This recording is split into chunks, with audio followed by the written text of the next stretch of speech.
ہمارے نبی حضور سید المرسلین صلی اللہ تعالی علیہ وسلم ارشاد فرماتے ہیں طلب کسب الحلال فریضۃ بعد الفریضہ۔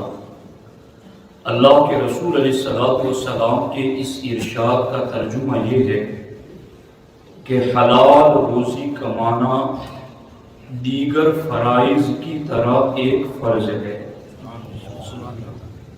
رزق حلال کی طلب یہ بھی فرائض میں سے ایک فریضہ ہے۔ اور پھر آگے میں نے اس کو اور پڑھا تو اس نتیجے تک پہنچا کہ ہمارے آقا حضور سید المرسلین صلی اللہ تعالی علیہ وسلم نے یہاں تک ارشاد فرمایا العبادۃ عشرۃ اجزاء تسعۃ منہا فی طلب الحلال۔ اللہ کے رسول علیہ السلام کے اس ارشاد کا ترجمہ یہ ہے کہ عبادت کے 10 حصے ہیں، ان میں سے 9 حصے رزق حلال کی طلب میں ہیں۔ اس کو غور کیجیے اور سمجھنے کی کوشش کیجیے۔ رزق حلال کی طلب کو اللہ کے رسول علیہ السلام نے عبادت کے 10 درجوں میں سے 9 درجے کیوں قرار دیا؟ اس لیے میں نے بارہا آپ کو یہ بات سمجھایا، صدر الشریعہ علیہ الرحمٰن نے لکھا کہ بعض جانوروں کا کھانا اللہ نے حرام کیوں قرار دیا؟ شیر کا، چیتے کا، کتے کا، خنزیر کا گوشت کیوں حرام قرار دیا؟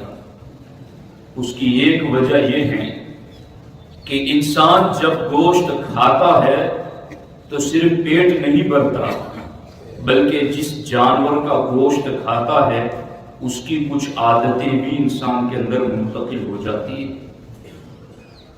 تو ان جانوروں کا گوشت اس لیے بھی حرام قرار دیا گیا کہ کہیں تم بھی شیر چیتے کی طرح ظالم نہ بن جاؤ، کہیں تم بھی کتے کی طرح حریص اور لالچی نہ بن جاؤ، کہیں تم بھی خنزیر کی طرح نفس پرست اور ہوس پرست نہ بن جاؤ۔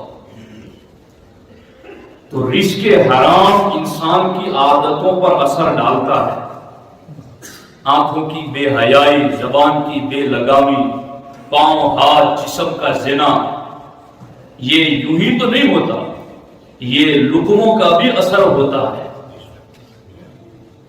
تو جہاں رزق حرام کا اثر انسان کے عمل پر ہوتا ہے وہیں پر اس کے عقیدے پر بھی ہوتا ہے۔ اب سرکار کا یہ فرمان سنو دھیان سے کہ عبادت کے 10 حصوں میں سے 9 حصے کی عبادت رزق حلال کی طلب میں ہے۔ چونکہ حلال آئے گا تو سوچ حلال بنے گی، فکر پاکیزہ بنے گی، جسم میں حرارت ایمان اور گرمی عمل پیدا ہوگی۔ سرکار نے اس لیے عبادت کے 10 حصوں میں سے 9 حصوں کی عبادت رزق حلال کی طلب کو بتایا ہے۔ اور پھر جہاں رزق حلال کی طلب فرائض میں سے ایک فرض ہے، عبادت کے 10 حصوں میں سے 9 حصے ہیں، وہیں پر ہمارے نبی علیہ السلام نے بالخصوص رزق حلال کی طلب میں تجارت کو خاص اہمیت دی کہ تم کاروبار کرو، تم بزنس کرو، تم تجارت کرو۔ اس لیے کہ رزق حلال کی طلب میں جو عبادت کے 9 درجے ہیں تو اس رزق حلال کی طلب میں جو تجارت کا ڈپارٹمنٹ ہے اس میں سارے درجوں سے زیادہ برکت ہے۔ اسی لیے ہمارے نبی علیہ السلام نے فرمایا التاجر الصدوق الامین مع النبیین والصدیقین والشہداء۔ سرکار فرماتے سچا اور امانت دار تاجر قیامت کے دن نبیوں کے ساتھ، صدیقین کے ساتھ، شہیدوں کے ساتھ اٹھایا جائے۔